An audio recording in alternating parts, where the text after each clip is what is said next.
Welcome back viewers. जी इफ्तिखार साहब, बात हो रही थी ख़वातीन की। जी जी। क्योंकि यहाँ के जो नौजवान हैं या यहाँ के जो लोग हैं वो उनका हमें कंसेप्ट जो है क्लियर करने की ज़रूरत है। तो जो बात अभी हो रही थी, मैंने जो ख़वातीन देखी कीव में और यूक्रेन में, वो तो फैमिली ओरिएंटेड थी। गो कि वो यूरोप में रहते हैं, यूरोपीय उनका सेटअप है, लेकिन मैंने किसी की लस्ट किसी की आंखों में नहीं देखी है। मतलब समझ रहे ना मेरी बात जी?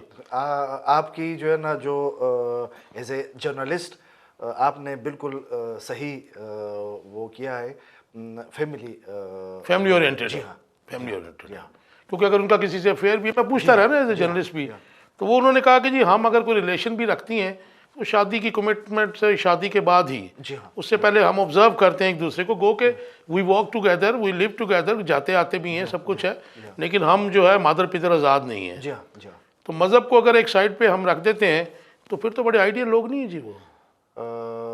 मैं तो एज ए जितना एज ए ह्यूमैनिटी अगर बात कर रहे हैं, एज तो है, बहुत अच्छा है। जी हाँ, बहुत दे आर वेरी कोऑपरेटिव। आप जो भी पूछेंगे वो बताते जी हैं। हाँ, बताते हैं बिल्कुल। पाकिस्तान से जब आप वहाँ गए, इंटायरली डिफरेंट। अगर आप 35 साल पहले गए हैं, 34 साल पहले, उस वक्त तो हमारा माशरा और भी वेवर्ड था। जी हाँ। अब तो थोड़ी एजुकेशन भी आ गई, मीडिया आ गया, सोशल मीडिया आ गया, इट मेक्स डिफरेंस। लेकिन उस वक्त और इसमें डिफरेंस तो बहुत होगा जी। बहुत है। कैसे मैनेज किया? क्योंकि उस वक्त कपड़ों के लिहाज से भी चूँकि माशरा जो है ना बिल्कुल बंद था। वेस्ट यहाँ पे? हाँ जी, नहीं, अच्छा, वहाँ माशरा बिल्कुल जो है ना सोवियत यूनियन में बिल्कुल जो है ना वो लोग बाहर नहीं जा सकते थे। ज़्यादा से ज़्यादा जो है ना जर्नलिस्ट या जो है ना कोई ऑफिशियल्स जाते वो थे। With in limits. हाँ, और या जो है ना ये अपने सीमेन, बाकी जो है ना जा नहीं सकते थे, क्योंकि ना तो उनके पास इतनी पैसे थे और ना जो है ना उसके पास उनको छोड़ते थे। तो इसीलिए उस लिहाज से वो लोग जो है ना बड़े मतलब सेफ थे।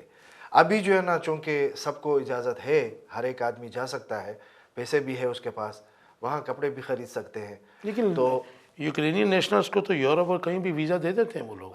वीज़ा दे देते हैं बिल्कुल। वीज़ा देते हमारे पास हमारा जो पासपोर्ट है वो तकरीबन हर मुल्क में, यूरोप में, एशिया में भी एंट्री है।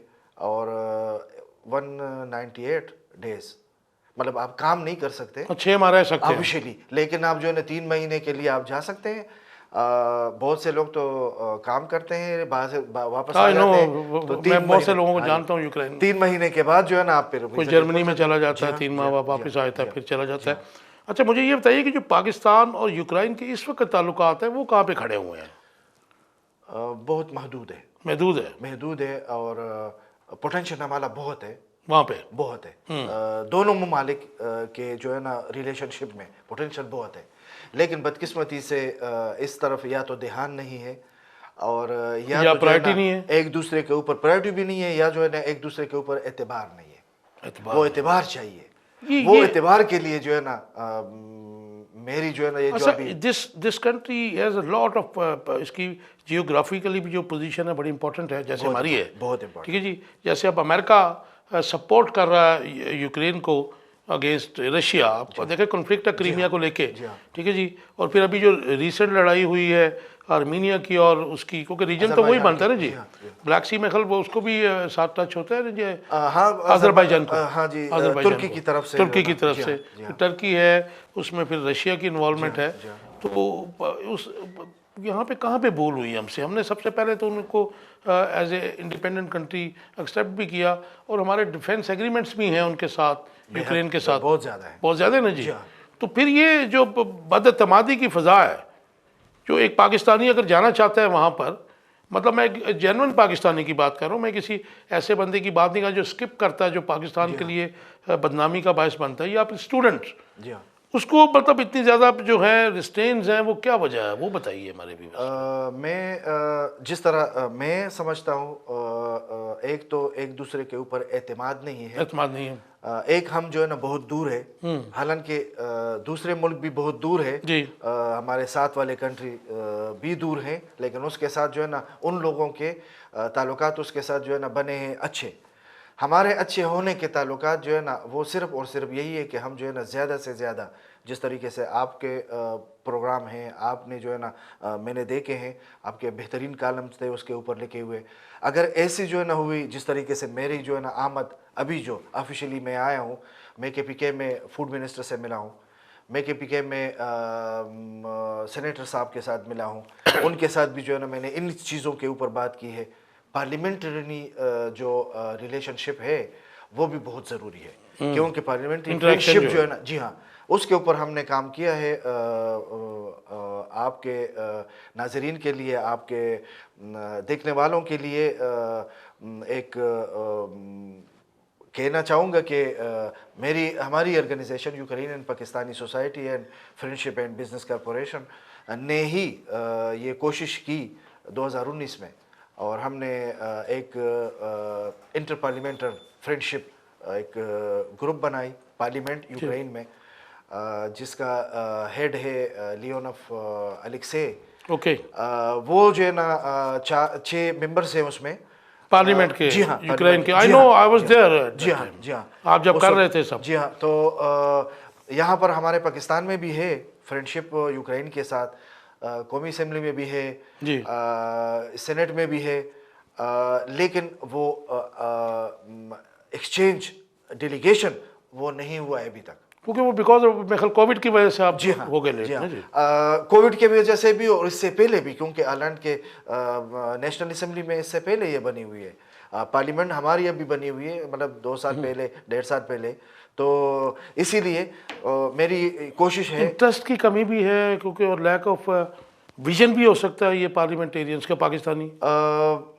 बस उनको जो है ना इस बात की जो है ना तस्दीक करनी है कि पाकिस्तान जो है ना हमारे मुल्क यूक्रेन के लिए वो दुश्मन नहीं है, दुश्मन वो नहीं है। दोस्त है, और जितने भी हम नज़दीक जाएंगे तो हमारे दोनों मुल्कों के लिए फ़ायदा है, ट्रेड के लिहाज से भी, टूरिज़म के लिहाज से भी, कल्चर के लिहाज से भी, स्पोर्ट्स के लिहाज, स्टूडेंट्स के लिहाज से भी, हर तरफ से। अच्छा, मैं चाहूँगा कि हमारे व्यूवर्स को बताइए, क्योंकि यहाँ पे मतलब, लेकिन अगर मोटिव ठीक हो, बहुत सारे जो लोग हैं वो हज़ारों में हैं, मुझे भी कॉल्स भी करते हैं, मैसेजेस भी करते हैं, how to go to Ukraine for education. उनमें से बहुत सारों की तो ज़ाहिर है कि नीयतें यही होंगी कि यहाँ पे या तो ओवरस्टे कर दिया जाए या फिर स्किप कर दिया जाए। हम उन लोगों को तो सपोर्ट नहीं करते हैं। नहीं, बिल्कुल नहीं। ठीक है जी, जो जेन्युइन लोग जो वहाँ पे जाना चाहते हैं उनको क्या आप सजेस्ट करेंगे? उन लोगों को जो वहाँ पर आना चाहते हैं स्टूडेंट, उन लोगों के लिए जो वहाँ पर बिजनेस करना चाहे, वो लोग जो हमारे जर्नलिस्ट साहिबान हैं, ऑफिशियल्स हैं, उन लोगों को सजेशन है कि वो जो है ना अगर जेन्युइन है, वहाँ की जेन्युइन है, वो वहाँ पढ़ने के लिए जा रहे हैं, तो वो ऐसे इंस्टीट्यूटों के साथ, ऐसे इंस्टीट्यूट्स के साथ जो है ना राबिता करें कि ना तो वो ब्लैक लिस्ट में हो, ना तो वो अगर उसका इन्विटेशन आपको भेज दें तो उस पर आपको वीज़ा भी मिल जाए।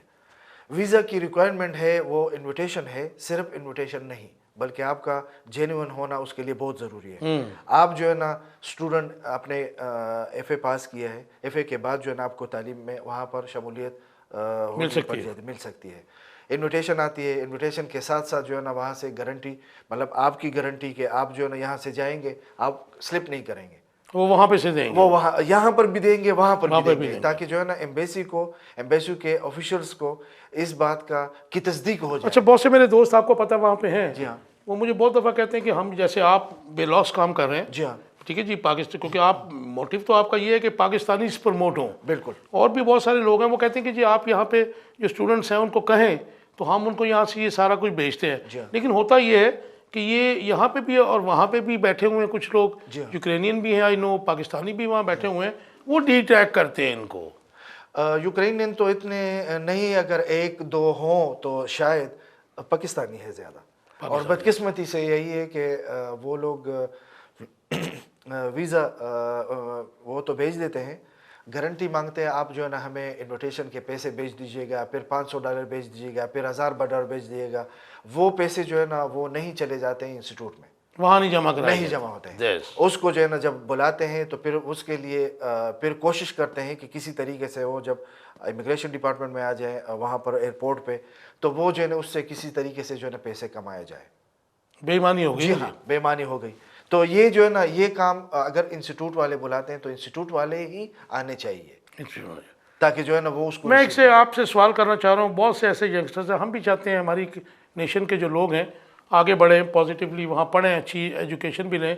जब हमारा हमसाया दुश्मन मुल्क के 15,000 MBBS के स्टूडेंट्स और इंजीनियरिंग के स्टूडेंट हैं, तो हमारा 150 वहाँ पे होना, ये नहीं कि हमारे यहाँ के स्टूडेंट्स नहीं जाना चाहते, जाना भी चाहते हैं। मैंने एम्बेसी में भी देखा, ख्वार भी होते हैं, पैसे भी फंसाते हैं। तो इसमें अगर हमें, क्योंकि आपने बहुत बड़ा एक बेड़ा उठाया है, कुछ लोग अगर हमें कहते हैं कि जी हमने एज ए स्टूडेंट जाना है, और भी हमारे बहुत से दोस्त हैं जो जेन्युइन हैं वहाँ पे, तो आप उसमें हेल्प करेंगे जी जेन्युइन लोगों की? काशिफ भाई, मैं सच बताऊं कि मुझे कई इंस्टीट्यूट्स ने, कई यूनिवर्सिटियों ने राबिता किया था कि भाई आप ऑफिशियल्स हैं, आप एज ए लॉयर भी हैं, आप जो है ना उसको समझा भी सही तरीके से सकते हैं स्टूडेंट्स को कि वो यहाँ आ जाए और हमारे यहाँ पढ़ें। आओ हम एग्रीमेंट्स करते हैं कि जो है ना उसके लिए स्टूडेंट्स आप बुलाएं। मेरी जो है ना बिल्कुल 50-50 हूँ मैं। मुझे गारंटी नहीं है कि ये लोग जाएंगे और ये लोग स्लिप नहीं होंगे। मैं अपनी रिपुटेशन की वजह से, ताकि जो है ना मेरी रिपुटेशन ख़राब ना हो जाए, मेरी ऑर्गेनाइजेशन की जो मैंने बनाई है, मैंने इतनी मेहनत की है, ताकि जो है ना दोनों मुल्कों में जो है ना वो राबिते हों और मुखलिस हों, दोनों तरफ से, वो ख़राब ना हो। आप नेशनल हैं वहाँ के, यूक्रेन के, तो आप ऐसे जो पाकिस्तानी वहाँ पे लोगों को डिट्रैक कर रहे हैं, बॉसों को मैं भी जानता हूँ, आप भी ज़ाहिर जानते हैं, तो आप उनके कोई सद्देबाब नहीं कर सकते? क्योंकि इसमें हमारे यंगस्टर्स इन्वॉल्व होते हैं, उनके पैसे भी जाते हैं बहुत सी जगहों पे। जैसे आपने कहा, मुझे भी बहुत से लोग कहते हैं, मैं वेल कनेक्टेड भी हूँ, मेरे बहुत सारे लोग भी हैं जो जेन्युइन हैं, और मुझे कहते भी कि यार यंगस्टर्स आना चाहते हैं, हम इनको वहाँ पे करवा के, इनका यूनिवर्सिटी में एडमिशन भी करवा के, ये जब आ जाएंगे फिर इनकी अकोमोडेशन भी करवा देंगे। लेकिन वही बात आपकी आ जाती है कि फिर अगर आपकी नीयतें ख़राब हों और फिर तो आप ज़ाहिर बदनामी का बायस बनते हैं। तो उन लोगों को कोई सद्देबाब हो सकता है वहाँ पे जो डिट्रैक करते हैं? कोशिश कर रहे हैं हम, कोशिश कर रहे हैं। ज़्यादा तो डिटेल से मैं नहीं बताऊंगा क्योंकि जो है ना, चूँकि ऐसी बातें हैं कि वो ऑन एयर की नहीं है, लेकिन हम कोशिश कर रहे हैं कि दोनों मुल्कों की बदनामी जो है ना, जो लोग दोनों मुल्कों की बदनामी बन रहे हैं, हम उसका जो है ना, अच्छा, उसमें ऐसे लोग इन्वॉल्व हैं कि जिन्होंने वहाँ पे मिसेस की हुई हैं? ठीक है जी, वहाँ की खवातीन हैं, वहाँ के बच्चे भी हैं, बच्चे भी हैं, और यहाँ से वो गए हैं। जी हाँ, and they are doing this all. जी हाँ, ज़्यादातर वही लोग हैं, ज़्यादातर वही लोग हैं, ताकि जो है ना किसी तरीके से जो है ना एतबार पैदा कर लेते हैं। इफ्तिखार साहब, स्कोप कितना है पाकिस्तानियों का हायर एजुकेशन का वहाँ पे? स्कोप क्योंकि यहाँ पे मैं आपको थोड़ा सा गाइड करता हूँ, बिकॉज आप तो वहाँ रहते हैं, बहुत अरसे बाद आते हैं। यहाँ पे मेरे ख्याल में MBBS के एडमिशन के लिए 25 से 30 लाख रुपया चाहिए आपको एक बच्चे को। जी हाँ, फिर 10-10, 12-12 लाख रुपया इनिशियली की बात कर रहा हूँ, ये 70-80 लाख रुपया पे एक स्टूडेंट चला जाता है MBBS करने के लिए, मे बी मोर। और फिर यहाँ के जो प्राइवेट इंस्टीट्यूशंस हैं, 10 से 15 से 20 लाख रुपया वो लेते हैं, डोनेशन भी मांगते हैं स्टूडेंट के लिए। तो एज कम्पेयर टू दिस वो तो बहुत सस्ता है। नहीं, वहाँ सस्ता है, सस्ता, ये बात है ना जी, वहाँ सस्ता है। पूरे एजुकेशन जो है ना, पूरे साल का जो पूरा कोर्स है 6 ईयर का है, अगर $3,000 के हिसाब से भी ले ली जाएगा तो फिर भी कम है। तो अगर हम उसको 170 रुपए पे भी ले लेते हैं, तो हालांकि कम है, 55 पे भी ले लें तो 4.5 लाख रुपया बना ना जी। यहाँ तो 1 करोड़ रुपया चाहिए डॉक्टर बनने के लिए। वो प्लस जो है ना रिहाइश का, थोड़ा सा खाने का, तो 2-4 लाख और लगा लें, फिर उसमें आपको कुछ चार्ज मिल जाते हैं काम के लिए भी ना जी। बिल्कुल बिल्कुल। एजुकेशन जो है ना, अगर आपने पढ़ना है, मैं अपना मिसाल दूंगा सबको कि मेरे भाइयों, मेरे बहनों, मेरे दोस्तों, आओ पढ़ो। आपने वहीं से फर्स्ट जनरेट किया पूरा पढ़ा है, और मैं बहुत खुश हूँ। मुझे जो है ना, मैं अल्लाह ताला से दुआ करता हूँ सबके लिए कि अगर फ़र्ज़ करो उन लोगों की तालीम की, उसकी सोच है तालीम करने की, स्पेशली इंजीनियरिंग और मेडिकल में, तो प्लीज़ आ जाइएगा। या जो है ना इंटर्नशिप में, अगर फ़र्ज़ उन्होंने मेडिकल ख़त्म किया है और वो किसी स्पेशलाइजेशन में अपनी वो स्पेशलिटी में स्पेशलाइजेशन करना चाहते हैं, प्लीज़ मैं उसके लिए जो है ना, अगर मेरी आपने बात कर दी, मुझे ये बताइए वहाँ का जो जस्टिस सिस्टम है, क्योंकि you are lawyer, senior lawyer है, कैसा है?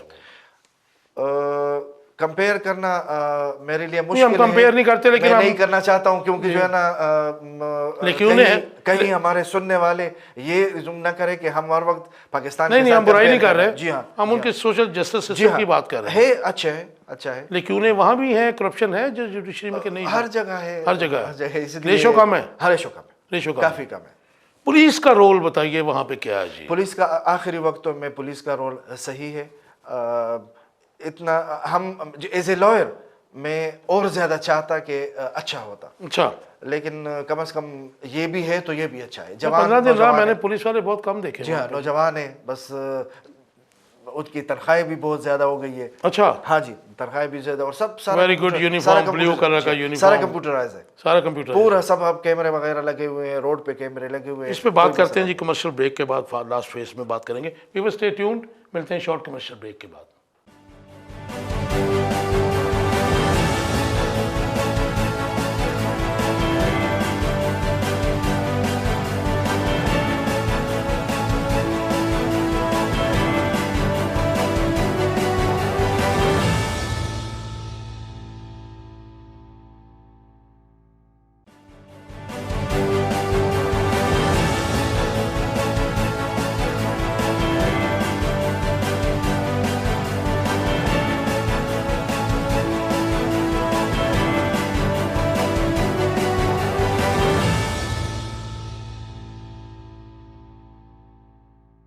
Welcome back viewers. Iftikhar Khattak साहब, जो मैंने वहाँ पे देखा, जिस बात से मैं बहुत इम्प्रेस हुआ, आप पुराने वहाँ पे रहने वाले हैं, कि जो पैदल बंदा सड़क पे उतर जाता है तो जो ट्रैफिक आ रही है उसका ग्रीन सिग्नल है या रेड है वो सारी रुक जाती है। और मैं आपको एज ए जर्नलिस्ट बताता हूँ कि जब मैं गया तो आई वाज सरप्राइज्ड, क्योंकि हम फिर बुरा नहीं कह रहे, लेकिन हमारे अवाम की इसमें खामी है कि हम एजुकेट नहीं हुए हैं, क्योंकि यहाँ पे तो हम वो ज़ेब्रा क्रॉसिंग के ऊपर चढ़ा देते हैं। तो फिर मैंने लोगों की ऑब्ज़र्व किया कि ये इनका सिग्नल ग्रीन है, लेकिन जब पैदल ज़ेब्रा क्रॉसिंग पे बंदा चढ़ता है ये रुक जाते हैं, तो क्या इनकी कोई नागवारी है? तो I was very happy and surprise too कि मैंने जिसको भी देखा वो सुकून से खड़ा, जैसे उनकी कोई नेशनल ड्यूटी है। ये रीज़न क्या है? ज़ेब्रा क्रॉस पर न खड़ा होना ये जुर्म है, जुर्म है, कानून जुर्म है। तो इसीलिए अगर उसकी तरफ ग्रीन सिग्नल हो यानी मुड़ने के लिए, तो वो रुक जाता है अगर ज़ेब्रा क्रॉस पर जो है ना बंदा जा रहा है। तो ये जब से आप गए उस वक्त से है जी ये? वो सोवियत यूनियन में तो उस वक्त भी यही थी, क्योंकि उस वक्त तो साथ सार्जेंट साहब खड़ा होता था और वो जो है ना जुर्माना खड़ा होकर उसी पाकिस्तान की तरह ना? जी हाँ। और अभी तो बाकायदा कैमरे लगे हुए हैं, तो आप नहीं कर सेटेलाइट कैमरे, बिल्कुल। लेकिन मैंने किसी को करते भी नहीं देखा। नहीं करते नहीं है, केव में तो मुश्किल से अगर एक दो हादसा, और वो भी किसी वो ड्रंक हो या कोई ऐसा हो, तो ऐसा पॉसिबल है, लेकिन मतलब मेजॉरिटी तौर पर ऐसा नहीं है। मैं इमरान खान साहब बात करते हैं टूरिज्म की, जी हाँ, ठीक है जी। मैंने केव देखा उड़ीसा में, आप रहते हैं उड़ीसा में, और जो मैंने केव में देखा कि उन्होंने अपने जो फ्लोर्स हैं, जो रोड्स हैं, उनको ब्रिक्स में रखा है, जो आज से 900 साल 1000 साल पुराना था। ये सारा जो है सिस्टम ये दोबारा आर्टिफिशियली किया गया या फिर ऐसे ही उन्होंने इसको प्रिजर्व किया हुआ जी? नहीं, ऐसा ही है, ऐसा ही है। हाँ जी, ऐसा ही है, क्योंकि उस पर GMC भी चल रही है, मर्सिडीज भी चल रही है, पैदल भी चल रहे हैं। तो ये उससे जो है विजिटर्स जो है बहुत ज़्यादा, क्योंकि यूरोप से तो बहुत आते हैं, अमेरिका से बहुत भी से। बहुत आते हैं। लुवोव हमारा अच्छा शहर है, इवाना फ्रांकोव, अदेसा, कीव, दूसरे शहर भी है, लेकिन ये 3-4 शहर हैं जो है ना वो मशहूर है टूरिज़्म, सस्ते भी हैं, सस्ते भी हैं। तो नाज़रीन को भी ये भी बताते हैं कि प्लीज़ सिर्फ एजुकेशन के लिए नहीं, टूरिज़्म के लिए भी आ जाए। तो अच्छा, आपने जो ऑर्गेनाइजेशन बनाई है उस पर बात कर लें थोड़ी सी। आपने बड़ी अच्छी बात की, क्योंकि कीव की जो क्रिशेटिक स्ट्रीट है, जी हाँ, मतलब मैं वहाँ साथ ही रहता था, वो दुनिया की 20 टॉप क्लास स्ट्रीट्स में से एक स्ट्रीट है। और उसके साथ फिर आपको पता है वो उन्होंने जो उन्होंने 2014 में जो कुछ हुआ था उसकी यादगार भी बनाई हुई है, बहुत बड़ी वो मोन्यूमेंट है, तो उधर भी बहुत दुनिया जाती है। तो 2014 में आपने वो जो आज़ादी की इनकलाब की थी लड़ाई, वो देखी जी वहाँ पे? जी हाँ, हम जो है ना उसके सपोर्ट में थे, क्योंकि जो है ना जो बातें वहाँ से निकल रही थी तो वो तो सारे सही थे। तो इसीलिए जो भी नॉर्मल एजुकेटेड बंदा था, तो वो सपोर्ट कर रहे थे उसको, और हमने सपोर्ट किया है। आपने सपोर्ट किया? जी हाँ, जी हाँ। क्विकली मेरे व्यूवर्स को बता दीजिए कि पाकिस्तान और यूक्रेन में, पाकिस्तान से अगर कोई एक्सपोर्ट करना चाहता है तो वो क्या क्या करना चाहता है? वो तो मुझे पता है कि यहाँ से माल्टा, मौसमी और इस किस्म की चीज़ें जाती थी, लेकिन अब वो जो है ट्रस्ट का डेफिसिट हो गया, क्योंकि हमारे पाकिस्तानी भाइयों ने कुछ ऐसी चीज़ें भेजी कि अभी भी आपने भी बताया था, मैंने भी देखा कि पाकिस्तानी किन्नू वगैरह जो है उसके ऊपर स्टैम्प टर्की की लगती है, लेकिन पाकिस्तान के नाम पे नहीं बेचते। ये क्या रीजन हुआ, बना हुआ? दरअसल बात ये है कि हमारे एक्सपोर्टर साहिबान जो है ना, वो पैसे के लालच में वो कुछ भी करने के लिए तैयार है। अपना दूसरों का वहाँ से माल मंगाते हैं सस्ता वाला, कि सस्ता वाला हो, भला वो रास्ते पे ख़राब होते हैं, लेकिन अपना वाला माल जो है ना वो महंगा बेचते हैं, महंगा, और वो भी सही चीज़ ना हो। मतलब किन्नू का हम ले लेते हैं, किन्नू का जो है ना मेरे पास वो ज़्यादा है तजुर्बा, तो उसको अगर ले लेते हैं तो वो लोग एक टोकरी में फ़र्ज़ करो 10 केजी है, तो 10 केजी में 5 केजी, 4 केजी, 3 केजी वो जो है ना दो नंबर होंगे, या लोकल माल होगा। अच्छा, ये लॉन्ग टर्म तो ऐसे बिजनेस नहीं हो सकते जी? एक ही बार करते हैं ये लोग। लेकिन मुल्क का कितना नुकसान हो गया सर? मुल्क का जितना नुकसान हो रहा है, ये लोग इसका तस्वुर भी नहीं कर सकते, क्योंकि वहाँ से आपकी जो है सब कुछ गायब हो गया जी। सब कुछ गायब हो जाता है, पैसे उसको नहीं मिलते हैं, लाखों का नुकसान हो जाता है। हुकूमत पाकिस्तान जो है ना वो जो ई फॉर्म इन्होंने लिया है, जो इन्होंने माल भेजा है, तो वो माल भेजने का वो तो पैसे अपने वापस। अच्छा, ये जो आपकी ऑर्गेनाइजेशन है, society of friendship and business corporation, बड़े अच्छा आपने काम किया। वहाँ के पार्लियामेंटेरियन भी हैं, पाकिस्तान की पार्लियामेंटेरियन भी है, आप भी उसके हेड हैं। तो इसमें क्या ये जो मिसअंडरस्टैंडिंग्स हैं और जो कुछ रॉन्ग डूइंग्स इधर से हुई, जिसकी वजह से हमारा जो ट्रेड थी, बल्कि एक्सपोर्ट्स थी, वो बहुत कम हो गई और वो साइड से चीज़ें मंगवाने लग पड़े। जैसे मैंने वहाँ देखा कि केला भी कहीं और से मंगवाया जा रहा, इतना इतना बड़ा केला था। मौसमी और ये जो किन्नू है, ये आपने भी बताया, इन्वेस्टर साहब ने भी बताया था कि है पाकिस्तानी, लेकिन स्टैम्प इसके ऊपर टर्की की लगी हुई है। तो इसको कोई बेटर करेंगे आप इसमें जी? जी हाँ, ये मेरी तो यही अपनी तरफ से जितना भी मेरा कोशिश है, और मैं आप के प्रोग्राम के तवस्सुल से सब अपने बिज़नेस बिरादरी साहिबान को कह रहा हूँ, और चैम्बर ऑफ कॉमर्स के लोगों को भी कह रहा हूँ कि वो भी इसको कंट्रोल करें, क्योंकि अगर आप चाहते हैं कि मुल्क में पैसा आ जाए, बाहर का पैसा आ जाए, डॉलर्स आ जाए, यूरो आ जाए, पाउंड आ जाए, तो आपने जो है ना अपनी एक्सपोर्ट को जो है ना सही तरीके से मैनेज करना होगा, क्वालिटी कंट्रोल करना। जी हाँ, खास तौर पर क्वालिटी, क्योंकि अगर आप जो है ना यहाँ से बेचते हैं किन्नू 2 नंबर का, लोकल क्वालिटी का, और उसके ऊपर लेबर लगाते हैं और उसको बेचते हैं कि ये एक्सपोर्ट क्वालिटी है, और वहाँ से न तो पैसा आएगा, और न तो अगर पैसा आता भी है एक बार आएगा, दूसरी दफ़ा आपको बिजनेस नहीं मिलेगा। इफ्तिखार खट्टर साहब, मैं चाहूँगा कि हमारे व्यूवर्स को बताइए कि क्या क्या एक्सपोर्ट के स्कोप है यूक्रेन के लिए? यूक्रेन के लिए फ्रूट है, हाई क्वालिटी, हाँ जी, सब्जी भी हो सकती है। सब्जी भी हो सकती है, जी हाँ, सब्जी हो सकती है।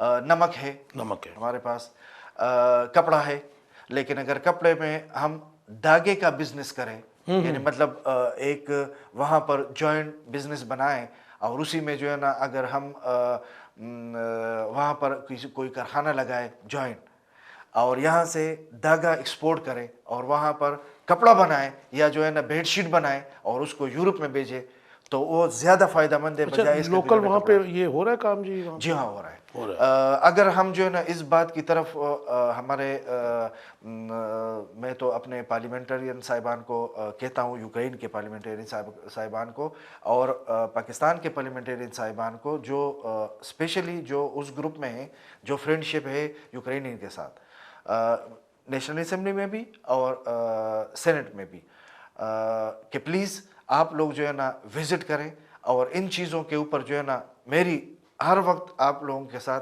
ताउन है, हर वक्त। लास्ट मुझे एक टेक दे दीजिए, स्टूडेंट्स को क्या एडवाइस करेंगे? बिकॉज आप सीन देयर, मैंने जो आपको बताया, यूरोप से भी सस्ता है यूक्रेन में एजुकेशन, और पाकिस्तान से तो डेफिनेटली बहुत सस्ता है और स्कोप भी है। तो व्हाट शुड दे डू? अगर वो पढ़ना चाहते हैं, वेलकम टू यूक्रेन। और लीगली तौर पर वो सस्ता भी है, और आपको एजुकेशन चाहिए वो आपको मिलेगा वहाँ। मिलेगा, जी हाँ। मिलेगा, बिल्कुल ठीक। थैंक यू वेरी मच जी। ये मैं व्यूअर्स को बताना चाह रहा हूँ कि बहुत बड़ा काम किया इफ्तिखार खटक साहब ने।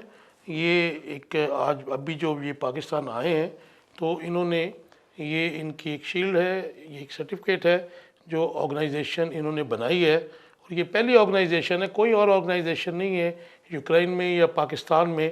पाक यूक्रेन जो फ्रेंडशिप है और बिज़नेस के ऊपर फ्रेंडशिप एंड बिजनेस कॉरपोरेशन इसका नाम दिया है, society of friendship and business corporation. ये अपने मुल्क का जो है कर्ज़ अदा करना चाहते हैं। गो कि ये पिछले 34 साल से यूक्रेन में है, इनके पास नेशनैलिटी है वहाँ की, पाकिस्तान इनके खून में बसा हुआ है, तो ये मिट्टी का कर्ज़ भी चुकाना चाहते हैं।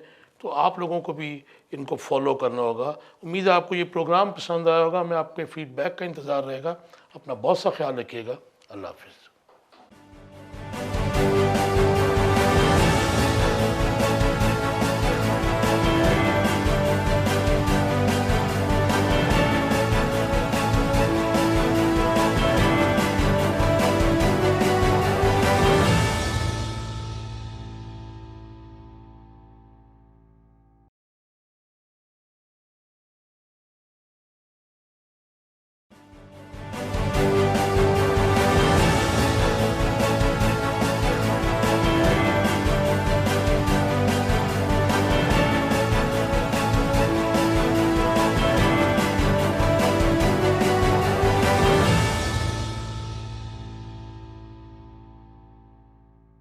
अस्सलाम वालेकुम व्यूअर्स, फेस टू फेस के साथ मैं हूं काशिफ बशीर खान।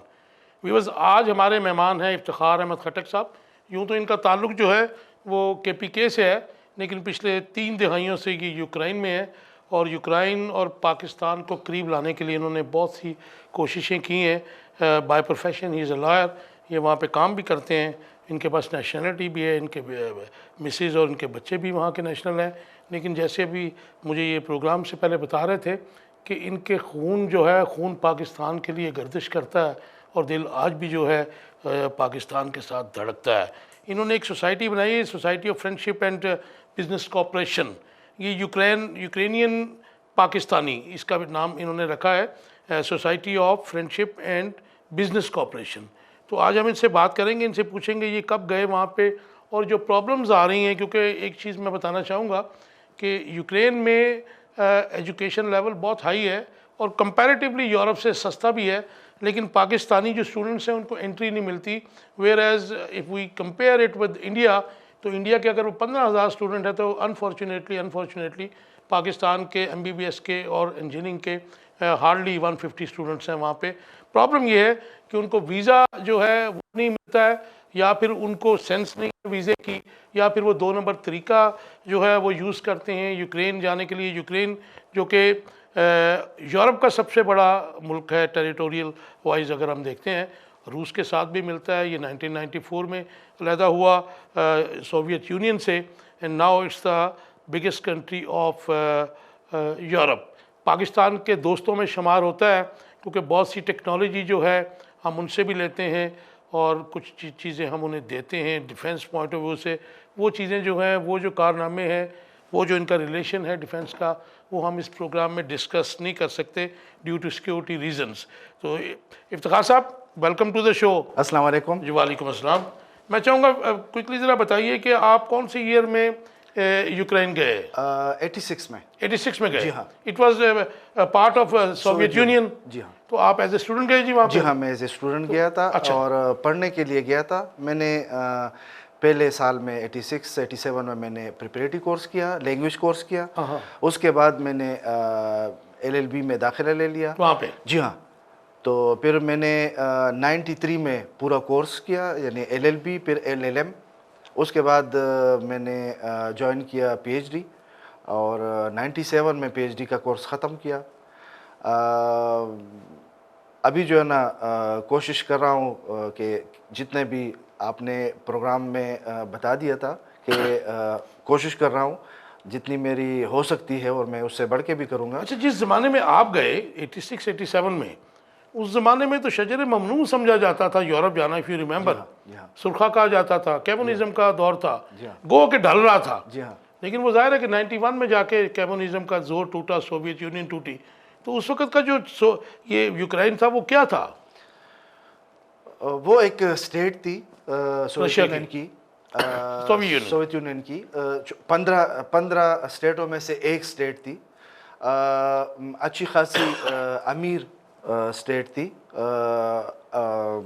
ज़्यादातर टेक्नोलॉजी ऐसे टेक्नोलॉजी हैं, क्योंकि उसके बारे में तो हम बता नहीं सकते, क्योंकि जो है ना हमारा प्रोग्राम उसके लिए नहीं है। Yeah. लेकिन टेक्नोलॉजी के लिहाज से जो है ना ये एक अच्छी खासी वो थी, स्टेट थी उस वक्त सोवियत यूनियन की। लेकिन अभी हमारे कंट्री दुश्मनों में शुमार होता था उस वक्त इनका जी।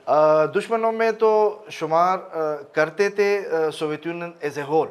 As a whole. जी हाँ। लेकिन फिर 91 के बाद जब स्टेट जो है ना आज़ाद हो गई, यूक्रेन इंडिपेंडेंट ले लिया उन्होंने, तो हमारी मुल्क यानी पाकिस्तान एक पहली मुल्क थी कि जो उन्होंने उसको वहाँ पर डिप्लोमेटिक रिलेशन वो कर लिया और उसको मान लिया एज ए स्टेट। यानी मतलब हमारे मुल्क को, यूक्रेन को पाकिस्तान ने मान लिया as a state, yes, dependent independent state. State. जी हाँ।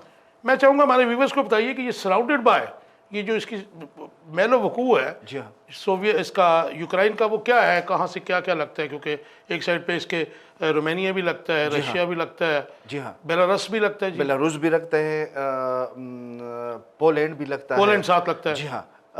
पोलैंड के साथ फिर चेक और बल्गारिया। Check Republic. जी हाँ।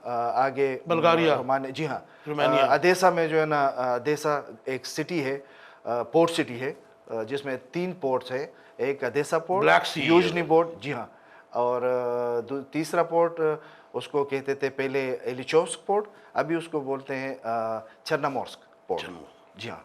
तो 3 पोर्ट हैं अदेसा सिटी में। Odessa city. जी हाँ। उसके अलावा जी, उसके अलावा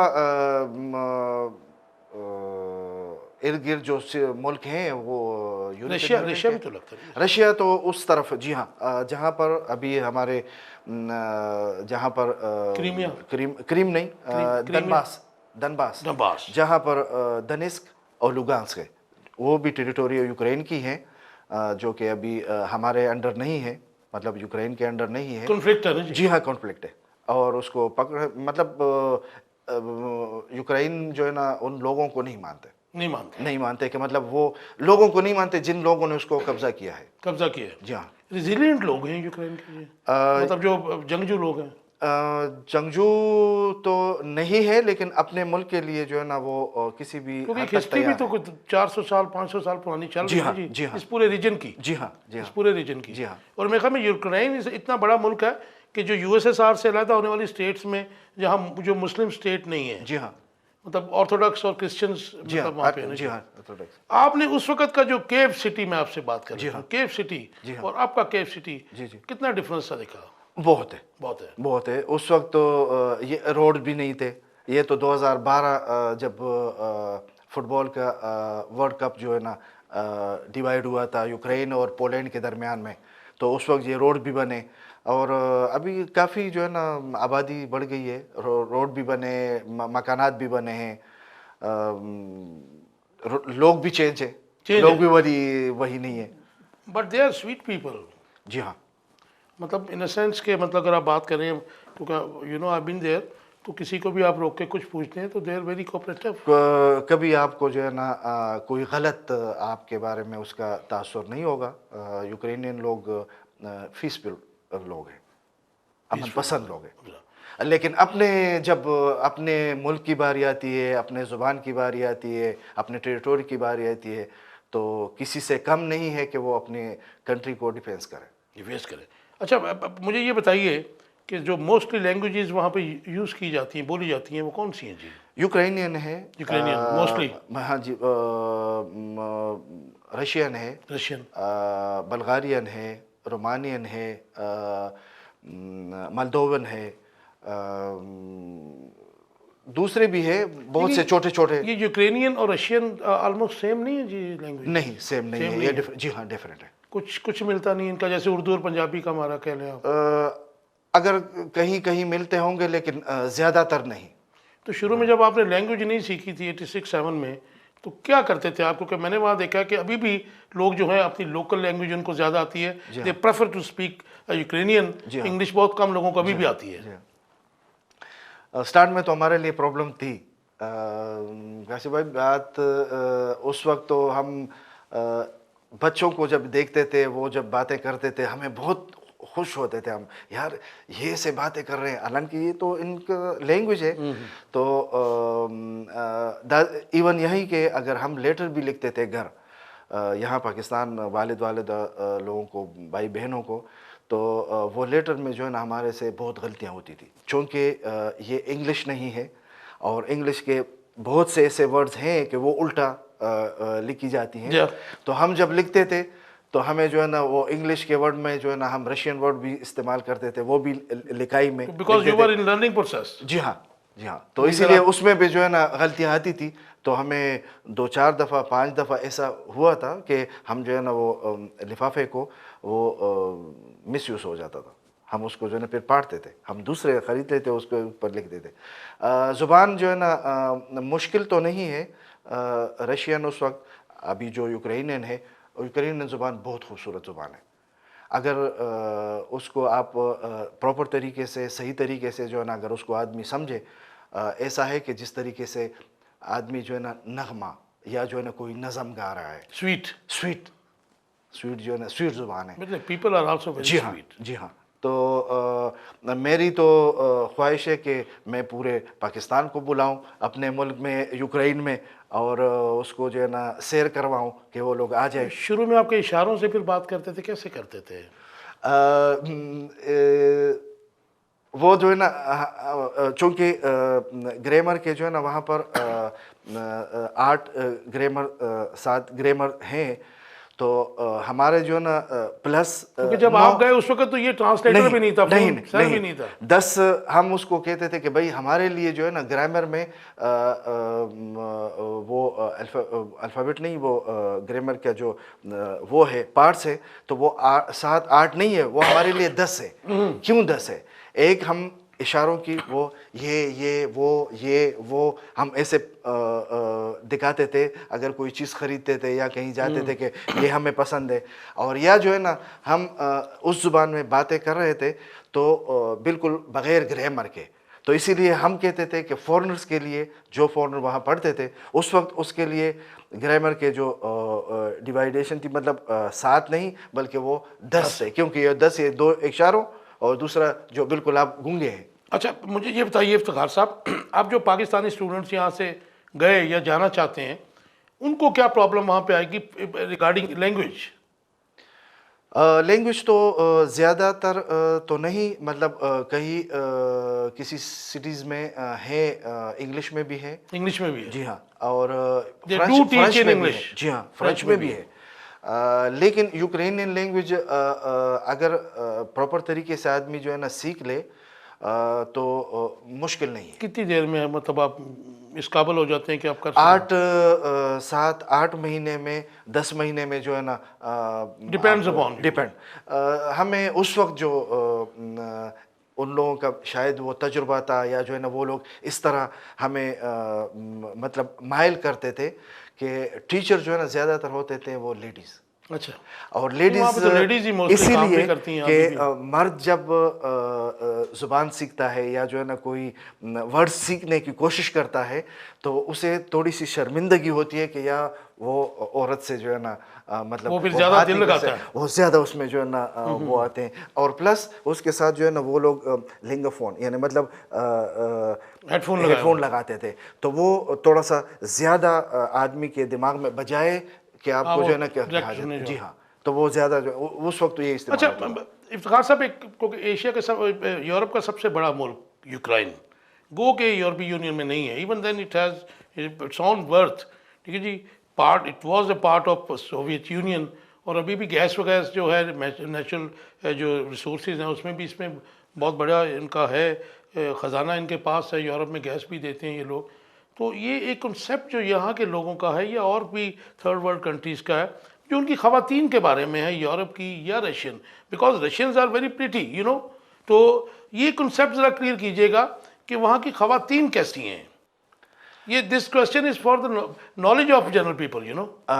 ख़वातीन, मैं तो अपने बीवी के बारे में, अपने ज़ात के बारे में कह सकता हूँ। नहीं, ओवरऑल बात कर रहे हैं जब भी हम मैंने मुलाकात की, उस वक्त हम पढ़ रहे थे एक ही उसमें, बहुत अच्छे हैं। मतलब कोई जो है ना, वो लोग गलत चीज़ को जो है ना पसंद नहीं करते। ये शराब वगैरह ये चीज़ें अगर शायद सोवियत यूनियन में उस वक्त थे, आजकल नहीं है। नहीं, सोवियत यूनियन की एक और भी क्वालिटी है जो मैंने देखी है, वो कि एज ए मुस्लिम हम तो समझते हैं कि शराब हराम है, लेकिन वहाँ पे आप पब्लिकली जो है वो किसी को, आज तक ये रिकॉर्ड है कि पब्लिकली जो है शराब पी के किसी को गुल गुबाड़ा, यूक्रेन में भी नहीं देखा मैंने जी, वो नहीं करते हैं वो लोग ना, वो ये कानूनी तौर पर मना है। मना है। वैसे भी आप जो है ना शोर शराबा या जो है ना किसी के साथ झगड़ा, ये एडमिनिस्ट्रेशन लॉ में आते हैं। अगर फ़र्ज़ करो खुदा न खास्ता उसमें जो है ना किसी को ज़ख़म लग जाए या जो है ना कुछ और ज़्यादा इंजर्ड हो जाए, तो वो क्रिमिनल अफेयर में आता है। और अगर उस दौरान आपने शराब पिया हो तो वो डबल आ जाता है, क्योंकि क्यों आपने जो है ना शराब अगर पिया है तो आप क्यों अपने आप को। साहब मैंने जो यूक्रेन में देखा, वो मोर देन 90% ख़वातीन काम कर रही हैं एवरीवेयर। जी हाँ, ठीक है जी, उनसे मेरा इंटरेक्शन भी हुआ। तो मतलब जो मैं, my words are very high for those females, you know. एक तो ज़ाहिर है कि उनका एक जो बैकग्राउंड है वो हमारे से कहीं ना कहीं जाके मुसलमानों से जुड़ता है, लेकिन as far as character is concern, मैंने उनको देखा कि फैमिली ओरिएंटेड है। और वो ज़ाहिर है कि मतलब आप यहाँ पे, मतलब मैं किसी का नाम नहीं लेना चाहता किसी भी मुआशरे का, लेकिन दुनिया के किसी भी मुआशरे से वो मतलब ख़वातीन जो हैं ऊपर हैं। ऐसा नहीं है कि आप खुदा न खास्ता जो भी कहना चाहें, जो करना चाहें, या जिसको मर्जी आप उंगली पकड़े और लेके चले जाएं। नहीं, ऐसा है? नहीं, ऐसा नहीं है, ऐसा नहीं है। मतलब मगरबी यूरोप की तरह अगर वहाँ पर ऐसा है, मैंने पर्सनली तौर पर तो नहीं देखा है, लेकिन ऐसा बताते हैं। इसके ऊपर डिटेल बात करते हैं कमर्शियल ब्रेक के बाद। ये बड़ा दिलचस्प टॉपिक है, बिकॉज मैंने भी बहुत कुछ ऑब्जर्व किया। जी हाँ, तो आप तो रहते हैं वहाँ पे, you are national of Ukraine, इसके ऊपर बात करते हैं। वी विल स्टे ट्यून्ड, मिलते हैं शॉर्ट कमर्शियल ब्रेक के बाद।